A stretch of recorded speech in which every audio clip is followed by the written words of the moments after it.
যা শুনলে সাধারণ মানুষের রক্ত হিম হয়ে যায়। শব্দটি হচ্ছে রিমান্ড। বাংলাদেশের প্রেক্ষাপটে রিমান্ড মানেই আমরা চোখের সামনে দেখি অন্ধকার ঘর, মারধর আর চিৎকার। কিন্তু আইন আসলে কি বলে? 24 ঘন্টার ব্যবধান, ফৌজদারি কার্যবিধির 61 ধারা এবং সংবিধানের 33 অনুচ্ছেদ অনুযায়ী পুলিশ আপনাকে গ্রেপ্তার করার পর 24 ঘন্টার 1 সেকেন্ডও বেশি থানায় আটক রাখতে পারবে না। যাতায়াতের সময়টুকু বাদে এই সময়ের মধ্যে আপনাকে নিকটস্থ ম্যাজিস্ট্রেটের আদালতে হাজির করতে হবে। যদি পুলিশ আপনাকে 24 ঘন্টার বেশি থানায় আটক রাখে এবং আদালতে না নেয়, তবে সেটি হবে বেআইনি আটক বা ইললিগাল ডিটেনশন। এই পয়েন্টটি মাথায় রাখুন, এটি আপনার আইনজীবীর জন্য সবচেয়ে বড় অস্ত্র হতে পারে। রিমান্ড আসলে কি? আদালতে হাজির করার পর পুলিশ যদি মনে করে যে মামলার রহস্য উদ্ঘাটনের জন্য আপনাকে আরও জিজ্ঞাসাবাদ করা প্রয়োজন, তখন তারা রিমান্ড বা পুলিশ হেফাজতের আবেদন করতে পারে। আদালত যদি সন্তুষ্ট হয় তবেই রিমান্ড মঞ্জুর হয়। একটি ভুল ধারণা ভাঙুন, রিমান্ড মানেই কিন্তু মারধর বা টর্চার নয়। আইনের ভাষায় রিমান্ড হলো জিজ্ঞাসাবাদের একটি বিশেষ প্রক্রিয়া। সুপ্রিম কোর্টের পরিষ্কার নির্দেশনা আছে, রিমান্ডের নামে কোনো ব্যক্তিকে শারীরিক বা মানসিকভাবে নির্যাতন করা যাবে না। যদি রিমান্ডে থাকাকালীন আপনার উপর আঘাত করা হয়, তবে জেলখানায় প্রবেশের সময় আপনি কারা কর্তৃপক্ষকে তা জানাতে পারেন এবং ম্যাজিস্ট্রেটের কাছে তা নির্যাতনের অভিযোগ জানাতে পারেন। আপনারা কি জানতেন যে রিমান্ডে মারধর করা আইনত নিষিদ্ধ? কমেন্টে লিখুন জানতাম, না জানলে লিখুন জানতাম না। আপনাদের সচেতনতাই পারে এই অপব্যবহার রোধ করতে। 54 ধারার ইতিহাস এবং হাইকোর্টের 11টি রক্ষা কবচ। এখন আমরা একটু ইতিহাসের দিকে তাকাবো। 2003 সালের আগে 54 ধারা ছিল পুলিশের একছত্র ক্ষমতার নাম।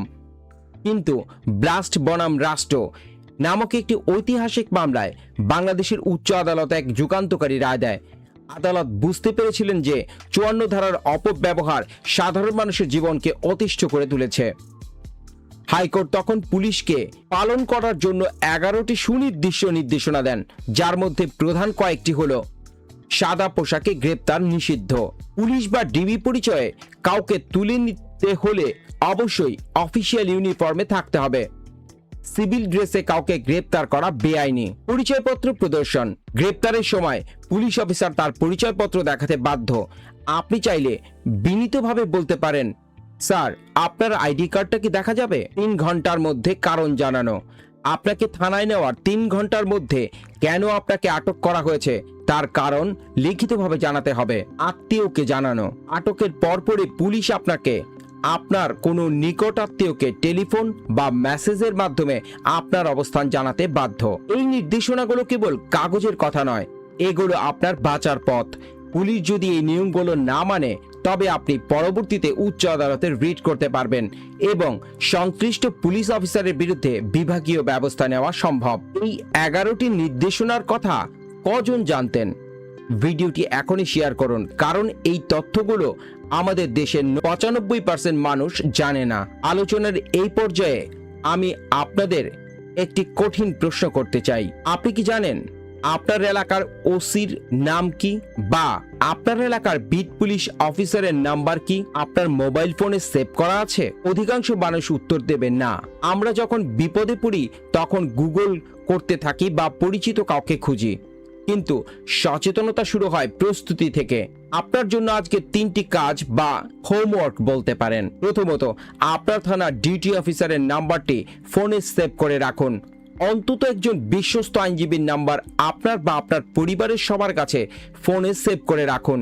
যদি পুলিশ আপনার বাসায় আসে, তবে সাথে সাথে ভিডিও করা বা লাইভ করার চেষ্টা করবেন না। যদি পরিস্থিতি প্রতিকূল হয়, তবে শান্তভাবে আইনের পয়েন্টগুলো উল্লেখ করুন। মনে রাখবেন, পুলিশকে আইন শেখাতে যাবেন না, বরং আইন জানেন এমনটা বুঝিয়ে দিন। দুটোর কিন্তু পার্থক্য আছে।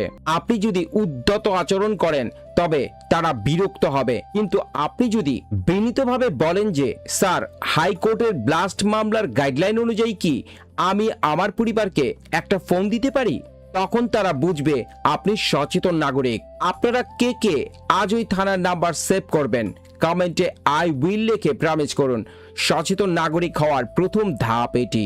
আসুন একটু গভীরভাবে বিশ্লেষণ করি কেন পুলিশ 54 ধারা ব্যবহার করে।